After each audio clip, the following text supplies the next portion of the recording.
our two guests, Elyse Cherry and Nick Retsinas, both dear friends of mine. But we have a couple announcements before we begin. And the first one is about next semester's, the spring 2012 open classroom. Chris Bosso, our Associate Dean of the School of Public Policy and Urban Affairs, will be directing that open classroom, and I've asked Chris to tell us a little bit about what the topic will be and the kinds of things we'll be looking at next semester. Chris. Thanks. Well, good night, good evening, everybody. Good evening. Very good. Jeez. Next semester, open classroom. Now, with the open classroom, we've done all kinds of nice wonky things, housing and transportation and, economic growth. Yeah, but you can, it's okay. Next semester, we're going to do something a little different. It's all about food. The topic next semester, something actually near and dear to my heart, because I actually teach courses at a graduate level in food policy over the years. It's all about food. Where do we get our food? What do we eat and why? How does it matter every day, whether it's environment, whether it's labor, whether it's impacts on urban poor, whether it's the entire dimension of food as health or food as part of our woes. We all have an opinion about food. We love food, we hate food. We adore food, we despise food. Food is our bane and our joy. It's our, it's our love, and it's everything. Every emotion as a human being is wrapped up in food somehow. And so this is a course next semester, simply put, food. And we're going to, and the Boston area is lucky because it has a huge network of people out there who think about food in some way, shape, or form, who are active in food policy, who are active in food issues. And so we're going to put together a range of speakers that are cover the entire waterfront. Issues of, literally, where does your food come from? The Boston Globe the other day had a series about seafood. You might see that? And it isn't, and your fish isn't always what you think it is. Well, how many of you knew, though, that the majority of frozen fish that you buy or frozen seafood you buy is imported? I mean, most shrimp you buy, whether it is imported from Asia. So again, that's neither good nor bad, but how many of you knew that? And what does it matter? Or how much does it matter where your food comes from in terms of distance, or how it's grown, under what conditions, in terms of labor, in terms of chemicals? So these are issues of production. And then we get into issues of consumption. Why do we eat what we eat? We have issues of plenty and issues of food poverty. We have food deserts in urban areas where we don't have a decent grocery store. And then we have fights about other grocery stores moving into certain areas because we're worried about gentrification. Anybody from Genetic Plain here? Whole Foods, the whole issue about Whole Foods. And somehow Whole Foods becomes a symbol of not just food, but about society, about labor, and about everything. So food is not just about food, as we all know. And so next semester we're going to have a lot of fun, but it's going to be very thought-provoking because, as I point out to my students in my undergraduate class, how a society eats tells you a lot about that society. It tells you a lot about its identification of life, of culture, of economics. It tells you a lot about how it sees itself. And so, next semester, it's all about food. Be there.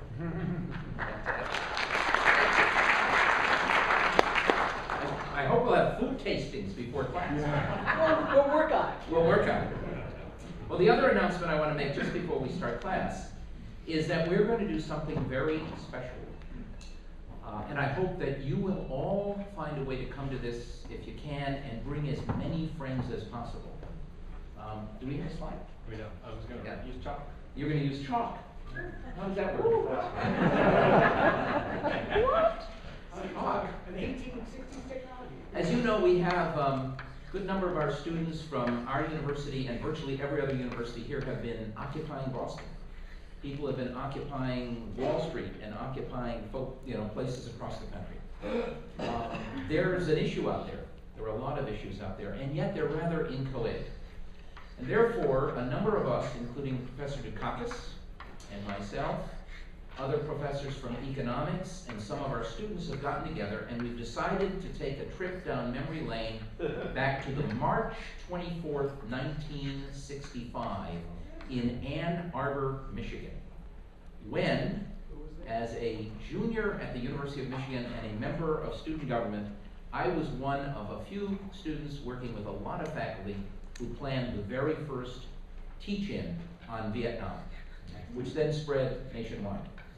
We have now scheduled for Sunday, November 13th, from 9 in the morning to 4 o'clock in the afternoon here on campus in our largest auditorium, Blackman Auditorium. What we're calling Teach-In Sunday, Reclaiming Our Economy. It's open to everyone, students, faculty, staff, citizens, so we can join the conversation. We'll have over 30 speakers on the economy during the day. Economists, political leaders, civic leaders, business leaders. We are going to break that up into 4 different sessions. Starting in the morning, we're going to ask the question, the economy, where are we now? What has happened to the economy over the last number of years, and how did we get here? The second session will be who's the system failing? Who's it working for? Who's benefiting? Who's losing? Who are the winners? Who are the losers in the new economy?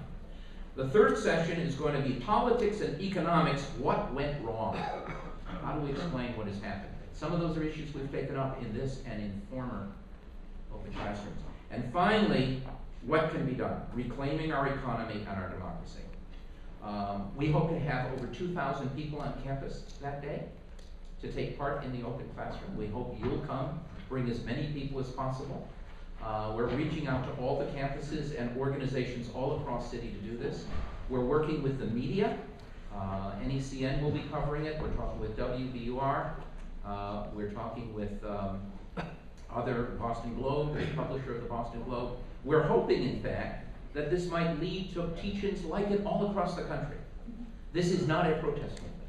This is something to educate and to enlighten, to begin to really come to grips as we begin this year of presidential election a year from now. So November 13th, Sunday morning, starting 9 o'clock, going through 4 o'clock. There is a website for this now that you can go to, which is on the board if you can see it, neu.edu/teachin, one word, TEACHIN. It will give you information about it, and we hope you will be there. We hope to have national coverage. We've been talking, just last night I was in Washington at the gala 25th anniversary of the Economic Policy Institute, another thing that when I was a kid, was involved in, and had a chance to talk with people from the New York Times and the Washington Post. We hope to have a lot of coverage for that. Sunday, November 13th. Please join us if you possibly can. Bring all of your friends and more. Well, tonight we're going to look at a topic that I am particularly interested in. Historically, for those of you who may not know this, when we first came to Northeastern in 1999, I came here from UMass Boston, Boston College before that, I was asked to set up a center, the Center for Urban and Regional Policy. Today, of course, it's the Kitty and Michael Dukakis Center for Urban and Regional Policy. But just literally weeks after I arrived here and had set up this institute with an associate director and a part-time secretary, I was contacted by, at that point, Cardinal Bernard Cardinal Law of the Archdiocese, way before any scandal in the church. And he asked if I would come to his office in Brighton, which Boston College now owns. Same afternoon, I got a call from Paul Guzzi, who's the president of the Greater Boston Chamber of Commerce. And he said, I heard you're having this meeting with the Cardinal, and I've asked if I could come to it as well. So I get to the Cardinal's residence. The Cardinal is in splendor. He is just dressed magnificently. And there is Paul in a three-piece suit. So I'm sitting before the church and the chamber. Kind of an interesting combination. And the Cardinal starts out by saying that his housing people, he has a housing office, had been looking at housing prices and had realized that for the last 5 years, this was in early 2000, that housing prices had been rising by almost double digits year in and year out. And as he said, we have a moral obligation to provide housing for everyone in the Commonwealth. At which point the man in the three-piece suit said, "It may be a moral obligation, but I do know it is an economic necessity, that our housing prices have gotten so high that many people are having trouble affording housing here, and as a result, we know there are people who are deciding to either leave Greater Boston to go to places with lower priced housing, or we're unable to recruit people from the rest of the country to come here, in part because of very high housing prices. You have to do something about it." The result is that we had our first major research project here at Northeastern in 2000, and it ended up with a report called A New Paradigm for Housing in Greater Boston, a major report which looked at the whole question of why we were having such rapidly rising prices. We looked at questions like zoning and building codes and other restrictions on housing. We looked at demand. And we also made a prediction based on a statistical model that we put together that we would need to have an additional 38,000 units of housing produced over and above current production levels for the next 5 years to bring housing supply and demand into accord so that home prices wouldn't rise any faster than normal inflation. It turns out that this caught fire, and in fact we had a forum when we released our report with the Cardinal in his flowing robes, with the head of the chamber in his three-piece suit, and we had 1,100 people there in one of the big hotels, including the governor and the mayor. And this became a major issue. Soon after that, Paul Grogan, relatively new head of the Boston Foundation, came to me and he said, "Look, you've just predicted that we need 38,000 units of new housing. How are we going to know whether we're winning or losing this battle over housing? We'd like you to do a report card in 2002 on how well we're doing on housing." And that was our first housing report card, in which we looked at the whole question of home prices, home sales, home production, rents. We looked at state and federal policies having to do with housing, the amount of money that was going to housing programs, and kept track also of whether we were meeting the production goals that we had suggested. It proved so popular that the Boston Foundation came back and said, "Let's do it every year." And so for the last 9 years, we have been producing a housing report card every year. The housing report card for this year just came out last week when we presented the results to a large audience, and some of you may have heard of some of the reports on WVUR and DZ and NECN and other stations. We will do this again next year. Housing is critical. In the past, when we've written the report, we've always had chapter 1, which I have taken particular responsibility for, in which I've looked at the way the economy affects the housing market. So we'll look at what's happening here relative to the rest of the world, the rest of the country, and how that would affect home prices and rents. This year, we turned it around. We said, having looked at a recession that officially began in December of 2007, now nearly 4 years ago, it is fairly clear that while the economy affects housing, the housing market is such a critical part of the entire economy that it actually is affecting the economy itself. And in fact, in doing that report, we made a number of points about how important housing was, and I'll just give you a couple of thoughts about it. In one way that housing affects the economy is it's a massive industrial sector.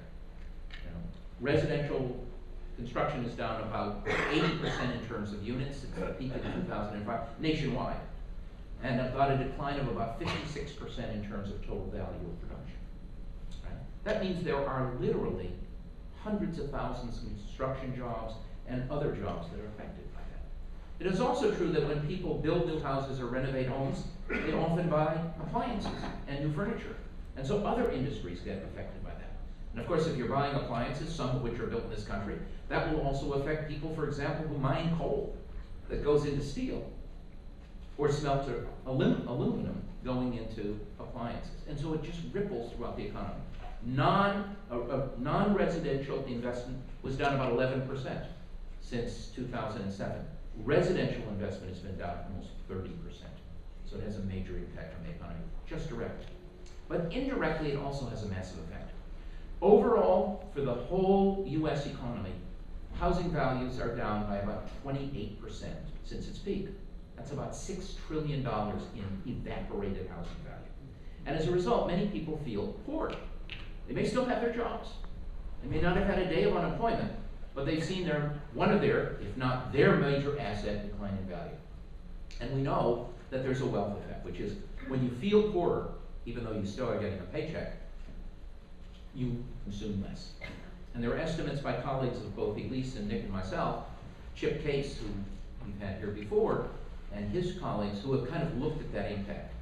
And the result is that if we actually estimate how much less consumption we've had as a result of simply people's home asset values declining, the difference in real growth rates today is the difference between about 1.5% growth rate, which is about what we have now when after we refigure the numbers at the end of the year, too little to bring unemployment down, and a growth rate that would approach 3%, which would be enough to begin to cut the unemployment rate and create good jobs.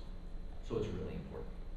Well, we have two wonderful speakers with us tonight to address the questions of what's happened to the housing market, home ownership, a whole set of issues. Our first speaker is going to be Nicolas Retsinas, Senior Lecturer in Real Estate at Harvard Business School, and also Director Emeritus of the Joint Center for Housing Studies at Harvard, which has, by all accounts, been the most important university-based housing research organization in the country. We try and follow in Nick's footsteps. Before assuming his post at Harvard, Nick served as Assistant Secretary for Housing and Federal Housing Commissioner of the United States Department of Housing and Urban Development, and Director of the Office of Thrift Supervision. He's also served on the board of the Federal Deposit Insurance Corporation and the Federal Housing Finance Board and the Neighborhood Reinvestment Corporation. He holds a lot of jobs, right? He worked in Rhode Island for a long time as Executive Director of the Rhode Island Housing and Mortgage Finance Corporation. He serves on the Board of Trustees for the National Housing Endowment and Enterprise Community Partners, and on the Board of Directors of the Community Development Trust Incorporated. No one knows more about housing than Nick, and now he also serves on the Advisory Council to Freddie Mac, on the board of Freddie Mac, a small little bank involved in the housing business. Following Nick's comments, we have my very, very dear friend, Elyse Cherry, who we've worked with for years, and it's been a delight working with Elyse. She's Chief Executive Officer of Boston Community Capital and President of the Boston Community Capital Venture Fund, which is affiliated with BCC. She helped found BCC, Boston Community Capital, back in 1984, and was a member of the original board of directors. During her 13-year tenure as CEO of BCC, she spearheaded 2 successful rounds of aggressively implemented strategic planning and has grown the assets of the Boston Community of Capital dramatically, to the point today where it has over $650 million invested in low-income communities, financed more than 11,000 affordable housing units, and 800,000 square feet of inner-city commercial real estate, and in the course of doing it, preserved more than 1,500 jobs. So we have 2 people who really know how the world works. They've not only studied it, they've done it more than anybody I know. Nick Retsinas.